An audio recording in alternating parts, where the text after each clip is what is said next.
নমস্কাৰ আপোনালোক সকলোকে জব আৰু কেৰিয়াৰ টিভিৰ অন্য এটি ইনফৰমেটিভ ভিডিঅ'লৈ স্বাগতম জনাইছোঁ। আজি যদি আপোনালোকে মোৰ চেনেলটো প্ৰথমবাৰ ভিজিট কৰিছে আৰু এতিয়ালৈকে ছাবস্ক্ৰাইব কৰা নাই তেন্তে চেনেলটো ছাবস্ক্ৰাইব কৰি দিব আৰু বেল আইকনটো প্ৰেছ কৰি দিব যাতে যেতিয়া মই নতুন নতুন ইনফৰমেটিভ ভিডিঅ'সমূহ আপলোড কৰিম আপোনালোকৰ ওচৰত নটিফিকেশ্যনটো আহি যাব। এতিয়া আমি আজিৰ ভিডিঅ'টো আৰম্ভ কৰোঁ। আজিৰ এই ভিডিঅ'টোত মই আপোনালোকৰ কাৰণে লৈ আহিছোঁ অইল ইণ্ডিয়া দুলীয়াজানৰ ফালৰ পৰা কেইটামান পদ মুকলি হৈছে আৰু সেই পদকেইটাৰ কাৰণে আবেদন বিচাৰি তেখেতলোকে এডভাৰটাইজ দিছে। অইল ইণ্ডিয়া হৈ গ'ল, IOCL হৈ গ'ল, ইণ্ডিয়ান অইল কৰ্পৰেশ্যন, তাৰপিছত Hindustan petroleum corporation limited, Numaligarh refinery project, এইবিলাক হৈ গ'ল মহাৰত্না কোম্পানী। এই কোম্পানীবিলাকত যদি আপোনালোকে এবাৰ চাকৰি কৰে আৰু তাৰপিছত আপোনালোকে ৰিটায়াৰমেণ্টৰ পিছতো আপোনালোকে সুযোগ পায় কাম কৰি থাকিবলৈ। তেখেতলোকে যদি আপোনালোকৰ কোনোবা এটা ফিল্ডত এক্সপাৰ্টিজ আছে তেখেতলোকে অন কল বেচিছটো মাতে আৰু পাৰ ডে আপোনালোকক 10,000ৰ পৰা 1,000ৰ পৰা 10,000লৈকে কেইঘণ্টামান কাম কৰিলে আপোনালোকক তেখেতলোকে চেলাৰী এটাও দিয়ে। সেইকাৰণে আপোনালোকে যদি কেতিয়াবা অইল ইণ্ডিয়া বা এনেকুৱা ছেক্টৰত যোনবিলাক মহাৰত্না কোম্পানী PUSO ছেক্টৰত কিবা চাকৰি ওলায় সদায় অলপমান কষ্ট কৰি হ'লেও ভালকৈ এক্সামটো ক্ৰেক কৰি কেনেকৈ চাকৰি এটা ল'ব পাৰি তাৰ কাৰণে কষ্ট কৰিব লাগে। কাৰণ ইয়াতে থাকিবৰ কাৰণে আপোনালোকক ধুনীয়া এটা তেখেতলোকে টাউনশ্বিপ বনাই দিয়ে য'ত আপোনালোকৰ স্কুলৰ সুবিধা থাকে, ক্লাব থাকে, ফেচিলিটিজ থাকে, লগতে আপোনালোকক ভাল এটা চেলাৰিও প্ৰভাইড কৰে আৰু বহুতখিনি সা সুবিধা থাকে এই মহাৰত্না কোম্পানীবিলাকত বা PSU ছেক্টৰৰ কোম্পানীবিলাকত। আজিৰ যোনটো মই ভেকেঞ্চিজ লৈ আনিছোঁ সেইটো অইল ইণ্ডিয়া দুলীয়াজানৰ ফালৰ পৰা আহিছে আৰু তাৰ কাৰণে মই এতিয়া ইয়াতে স্ক্ৰীণত দেখাইছোঁ আপোনালোকক। এইখন যোনখন অফিচিয়েল চাৰ্কুলাৰখন হয় তাৰ কাৰণে তেখেতলোকে দুটা ডমেইন এক্সপাৰ্টছ বিচাৰিছে। আপোনালোকৰ যদি ফ্ৰেণ্ডছ বা ফেমিলিৰ মাজত কোনোবা এনেকুৱা আছে যাৰ অলৰেডি অইল ইণ্ডিয়া যোনে তেখেতে চাকৰি কৰিছিল কিন্তু ৰিটায়াৰমেণ্ট হৈছে বা 25 বছৰ এক্সপিৰিয়েঞ্চ আছে তেখেতলোকে এই জবটোৰ কাৰণে এপ্লাই কৰিব পাৰিব। সেইকাৰণে মই আপোনালোকক ৰিকুৱেষ্ট কৰিম যে বেছি এই জবটোৰ বিষয়ে আপোনালোকে ফ্ৰেণ্ডছ আৰু ফেমিলিৰ মাজত শ্বেয়াৰ কৰি দিব যাতে দুলীয়াজানৰ আশে পাশে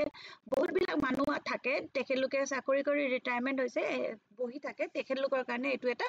ভাল অপৰচুনিটি হয়। ইয়াৰ কাৰণে দুটা পোষ্ট আছে আৰু কৈছে minimum 25 years of experience in the field of drilling and workover operations out of which 20 years must be in the fishing operation. Applications are invited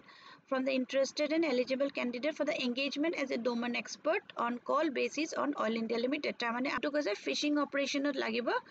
আৰু fishing operation in drilling and workover operations must have retired from at least grade G post PUC sector আৰু 25 বছৰৰ experience in the field of operation, তাৰে 5 বছৰ minimum experience হ'ব লাগিব drilling বা work over অপাৰেশ্যনত আৰু 20 বছৰ হ'ব লাগিব ফিচিং অপাৰেশ্যনত। ইয়াৰ যোনটো জব ৰেছপনচিবিলিটি হ'ব সেইটো হ'ব planning the course of action for stuck string or recovering fish left in the hole. তাৰমানে এই যে যোনবিলাক যে ড্ৰিলিং কৰাৰ সময়ত যিখিনি অপাৰেশ্যনছ থাকে কিছুমান অইল ওলাই তেখেতলোকে ড্ৰিল কৰি পেলাই তাৰ লগত ৰিলেটেড যিবিলাক কাম থাকে সেইবিলাকৰ কাৰণে তেখেতলোকক এই ভেকেঞ্চিটোৰ কাৰণে তেখেতলোকক লোৱা হ'ব আৰু এজ লিমিট 63 ইয়াৰ্ছতকৈ কম হ'ব লাগিব আৰু তাৰ কাৰণে যোনটো মিনিমাম কোৱালিফিকেশ্যন বিচাৰিছে সেইটো কৈছে যে graduate in mechanical, electrical, chemical, petroleum engineering from A reputed institute বা নেশ্যনেল ইনষ্টিটিউট, ইণ্টাৰনেশ্যনেল ইনষ্টিটিউট। আৰু এইটো 2 বছৰৰ কাৰণে এইটো দিব আপোনালোকক কণ্ট্ৰেকচুৱেল বেচিছত হ'ব আৰু যোনটো চেলাৰী হ'ব এইটো পাৰ ডে বেচিছত দিছে কাৰণ এইটো অন কল আপোনালোকে ফোন কৰি দিলে যাব লাগিব, গৈ পেলাই আপোনালোকে ধৰি লওক ডিউটিটো কৰিলে যে ঘণ্টা হয় বা যিমান 8 ঘণ্টা 6 ঘণ্টা 5 ঘণ্টা আৰু আপোনালোকে তেতিয়া আপোনালোকক চেলাৰীটো প্ৰভাইড কৰি দিব। ইয়াৰ কাৰণে যোনটো ডাইৰেক্টৰ হয় 1 level below ED 10,000 rupees per day দিব, তাৰপিছতে 2 level below board CGM, GGM, GMs বিলাকৰ কাৰণে হ'লে 9,000 per day দিব আৰু তেনেকৈ 3 levels below হ'লে 9,000 per day আৰু 4 levels below হ'লে 8,000 per day কে দিব। লগতে কৈছে travel, local conveyance, boarding, lodging will be arranged by the company as per entitlement of regular executives of the status in oil. No expenditure or residential office and communication facilities borne by travel experience, local খোৱা এইখিনি দিব, খালি ঘৰ তাতে নিদিয়ে আপোনালোকৰ তাৰ ভিতৰত আপোনালোকে যিহেতু আপোনালোকে ৰিটায়াৰ্ড হৈছে সেইকাৰণে আপোনালোকে টাউনশ্বিপৰ ভিতৰত কোৱাৰ্টাৰ নাপায় কিন্তু আপোনালোকে অহা যোৱা খোৱা বা যিমানখিনি লাগে সেইখিনি আপোনালোকক তাতে ফেচিলিটি প্ৰভাইড কৰিব। আৰু যোনটো লোকেশ্যন হৈছে কামৰ লোকেশ্যনটো হৈছে এইটো drilling work over locations operated from field headquarter Duliajan Assam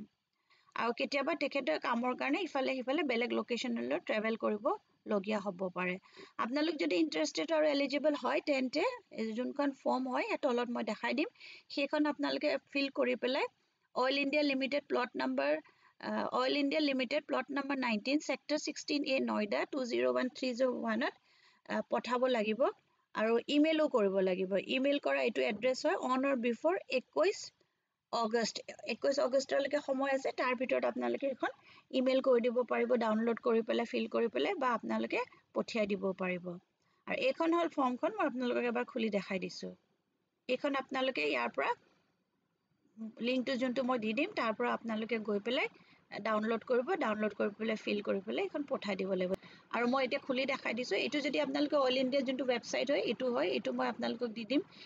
ইয়ালে গৈ পেলাই প্ৰথম যোনটো এটো ভেকেন্সি আছে তাতে গৈ এখিনিত আপোনালোকে ক্লিক কৰিলে এই ফৰ্মখন আহিব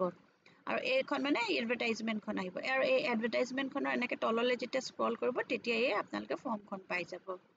আশা কৰো আপোনালোকে ভিডিওটো চাই ভাল পালে এটো ভিডিওত জনাবলগীয়া ইমানেই আছিল যদি ভিডিওটো চাই ভাল পালে লাইক এটা কৰি দিব আৰু ফ্ৰেন্ডছ আৰু ফ্যামিলিৰ মাজতো শেয়াৰ কৰি দিব আকৌ নতুন ভিডিও এটা লৈ লগ পাম ধন্যবাদ